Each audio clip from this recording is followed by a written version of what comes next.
আসসালামু আলাইকুম। আশা করি সবাই ভালো আছেন। আজকে আমরা জানব যে আমরা তো অনেকেই ইউরোপে আসতে চাই।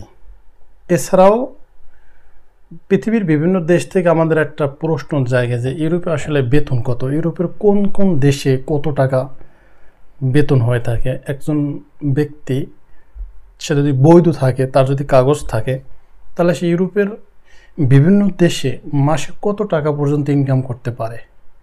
এটা নিয়ে আজকে আমাদের এই ভিডিওটি। আমার মনে হয় ভিডিওটি আপনারা সম্পূর্ণ দেখলে ইউরোপের আমরা যে হাতে গোনায় যে দেশগুলো আমরা চিনি সবথেকে বেশি, এই সমস্ত দেশের বেতন সম্পর্কে আমাদের একটা পুরো ধারণা আমরা পেয়ে যাব। তো আমরা প্রথমে আসব নরওয়েকে নিয়ে।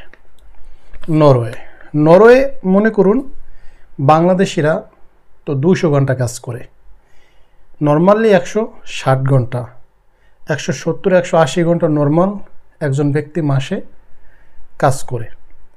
এটা সে রেস্টুরেন্টে করুক, যে কোনো জায়গায় যে কোম্পানিতে জব করে আর কি। যখন আপনার কন্ট্রাক্ট ধরুন আপনার 170 ঘন্টা বা 180 ঘন্টা, আপনি এর চাইতে বেশি ঘন্টাও কাজ করতে পারেন। তো নরওয়ে যদি আপনি নর্মাল যে জবগুলি আছে আপনি করলে দেখা যাবে আপনাকে প্রতি ঘন্টায় 25 ইউরোর মতো পে করবে। আপনি যখন কাজে অ্যাটেন্ড করবেন আপনার কন্ট্রাক্টেই থাকবে 25 ইউরোর মতো আপনার প্রতি ঘন্টায়।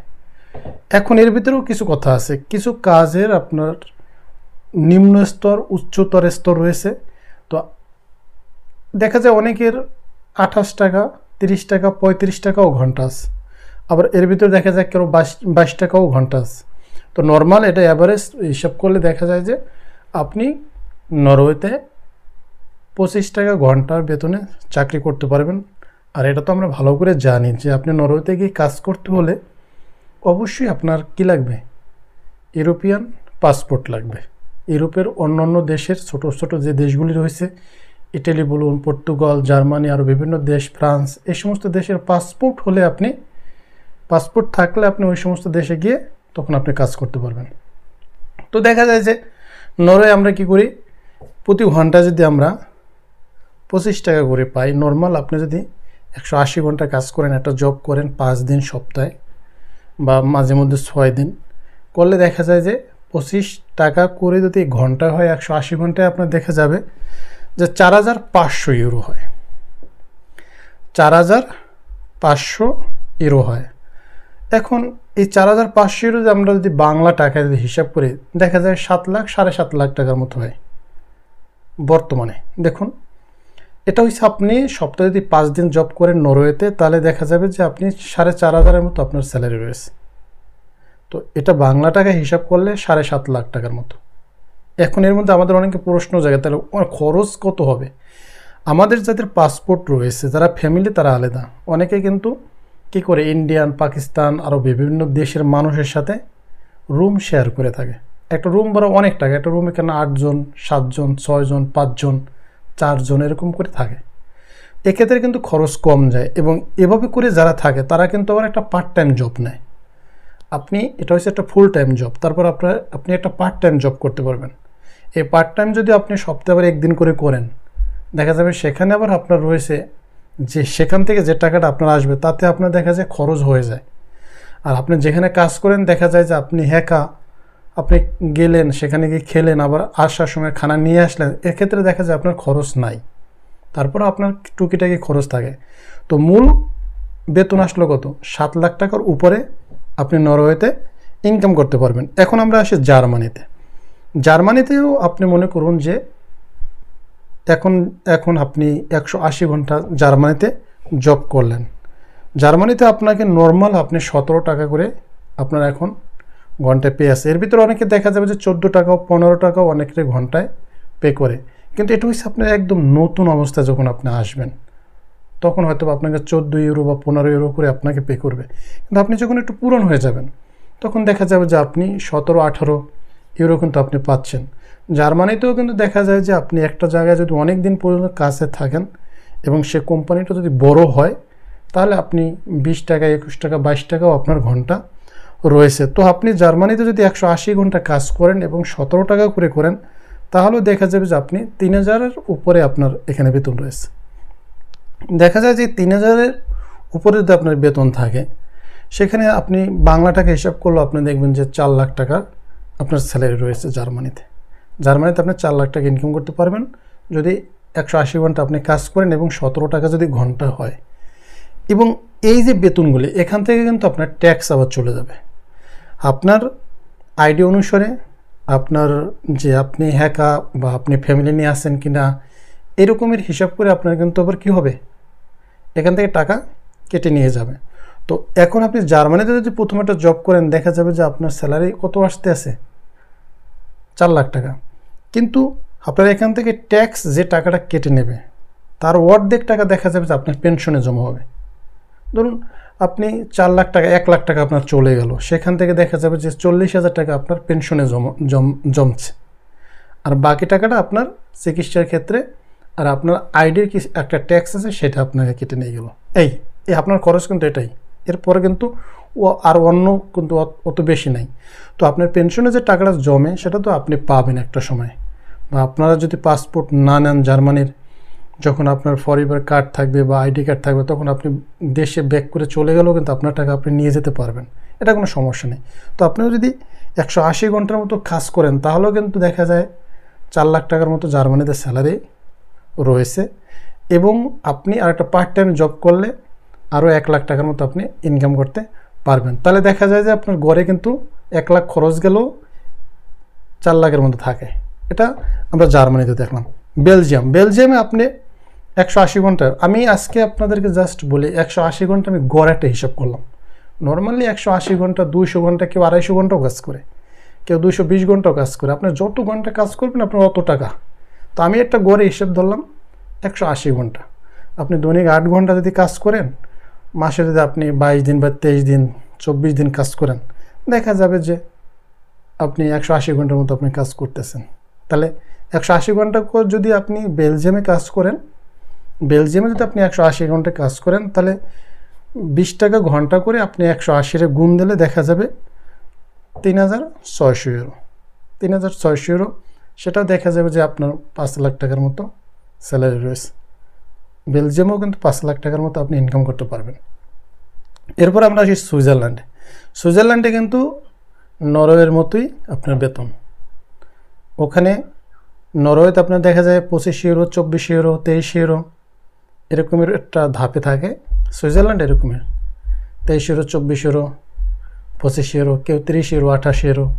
আবার একদম যারা যে মনে করেন একদম নিরিবিলি কাজ করতে চায়, একদম কোনো ধরনের টেনশন ছাড়া, কেননা সে 20 ইউরোতে ঘন্টা নিয়ে কাজ করে। তো সুইজারল্যান্ড, নরওয়ে দেখা যাবে যে আপনার 7 লাখ 8 লাখ টাকার মতো আপনার স্যালারি রয়েছে। যদি আপনি একটা বাসা নিয়ে থাকতে যান, ওইরকম খরচ করলে দেখবেন আপনার অর্ধেক টাকা আবার খরচ হয়ে যাবে। তো কথা বোঝা গেছে, সুইজারল্যান্ড নরওয়ের বেতন মানে 19-20। তো এটাকে আমরা বুঝতেই পারি আর কি কত টাকা বেতন আসতে পারে। ডেনমার্কে আপনারা 19 ইউরো করে আপনারা স্যালারি কিন্তু পাবেন। এর বেশিও রয়েছে, কমও রয়েছে। জাস্ট আমি একটা অ্যাভারেজ এটা হিসেব করলাম যে 19 ইউরো যদি আপনার ঘন্টা হয়, 180 ইউরোতে দেখা যাবে যে আপনি 3400 মতো আপনি ইনকাম করতে পারবেন। এখানেও কিন্তু আপনার দেখা যাবে যে 4,80,000 টাকার মতো আপনার কিন্তু স্যালারি রয়েছে। আমরা অনেকে ভাবি ইউরোপের বিভিন্ন দেশে আমরা থাকি, আমাদের থেকে অনেকে ট্যাক্স কেটে নিয়ে যায়। ট্যাক্স আসলে এটা তো আপনার নিরাপত্তা।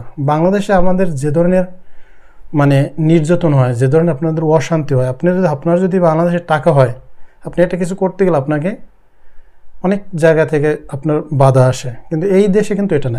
এই দেশে কিন্তু সবার জন্য আইন কিন্তু সমান।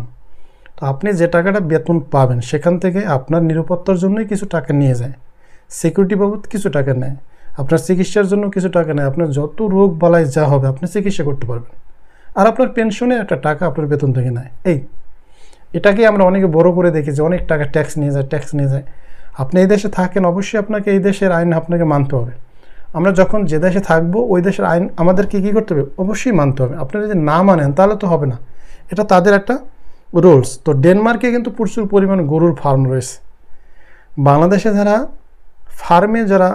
ফার্ম সম্পর্কে যাদের একটা আইডিয়া আছে, বিভিন্ন ধরনের ফার্ম, যত প্রকার ফার্ম আছে ডেনমার্কে ফার্ম প্রচুর পরিমাণ মানুষ যারা যায় অনেকেই গিয়ে ফার্মে জব করে, এবং ফার্মে জব করলে আপনি 5 লাখ টাকার মতো ইনকাম করতে পারবেন ডেনমার্কে। এবং দেশ অনেক ভালো দেশ ইউরোপের, ডেনমার্ক, যেমন সুইডেনেও কিন্তু আপনি এরকমের টাকা ইনকাম করতে পারবেন।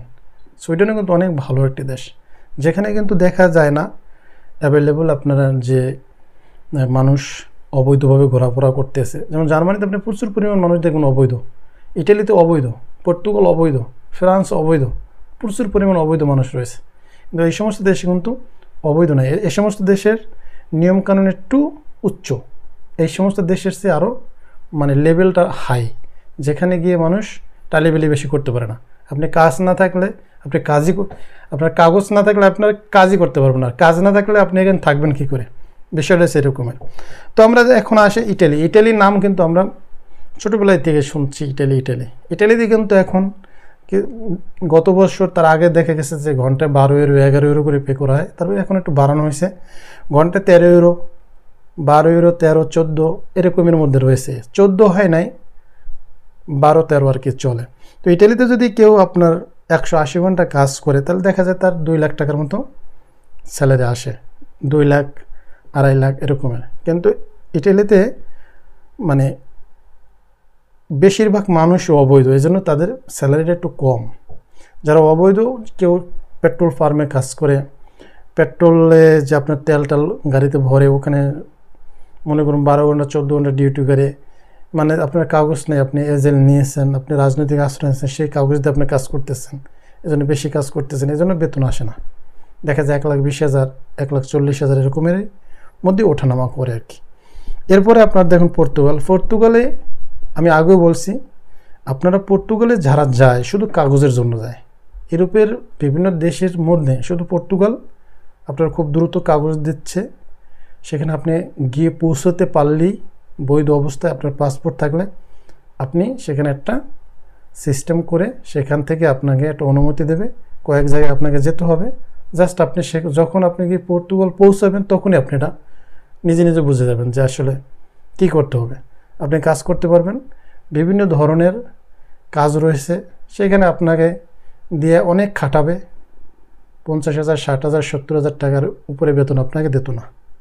কেউ 40,000 টাকাও ইনকাম করে পর্তুগালে, 50,000। এখন ওখানে মানুষ পড়ে থাকে শুধু কাগজের জন্য। 2 বছর পরে আইডি কার্ড পায়, তারপরে 7 বছর পরে পাসপোর্টের জন্য আবেদন করে, পাসপোর্ট হয়, তারপরে ওইখান থেকে বিভিন্ন দেশে মানুষ মুভ করে।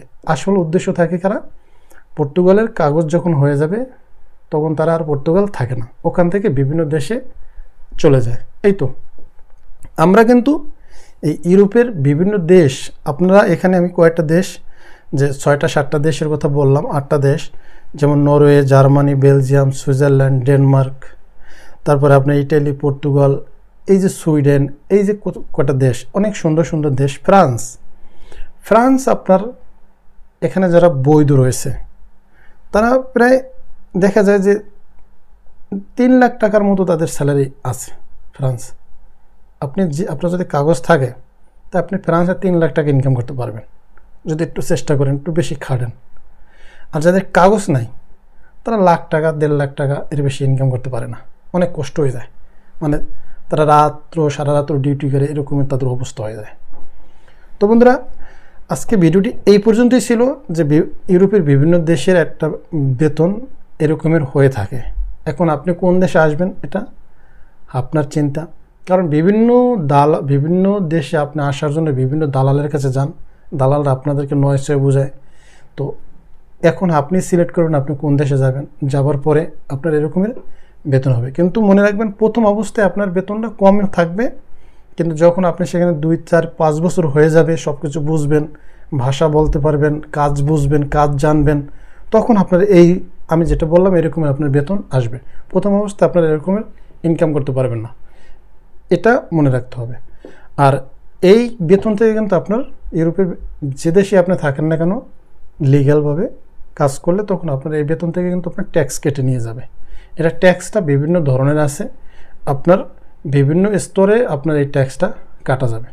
এখন আপনি এমন জায়গায় কাজ করলেন, সেখান থেকে আপনি কন্ট্রাক্টটা কম নিলেন, ধরুন আপনি হ্যাকা, আপনি চিন্তা করবেন আমি হ্যাকা, আমি মাসে কাগজে দেখাই নেব, সেবের সাথে আপনি ভালো সম্পর্ক করবো, বা যে জায়গায় আপনি কয়েক বছর কাজ করে আপনার খুব ভালো পরিচিত হয়ে গেল বলে আপনি কাগজে বেতনটা কম নিয়ে টাকাটা হাতে নিলেন। এরকমও কিন্তু অনেক জায়গায় হয়ে থাকে, খুবই গোপনে। ধরা খেলে কিন্তু অনেক সমস্যা, তখন কিন্তু 12টা বেজে যাবে। তো বন্ধুরা, এই তো, সবাই ভালো থাকবেন, সুস্থ থাকবেন, দেখা হবে পরবর্তী ভিডিওতে। আল্লাহ হাফিজ।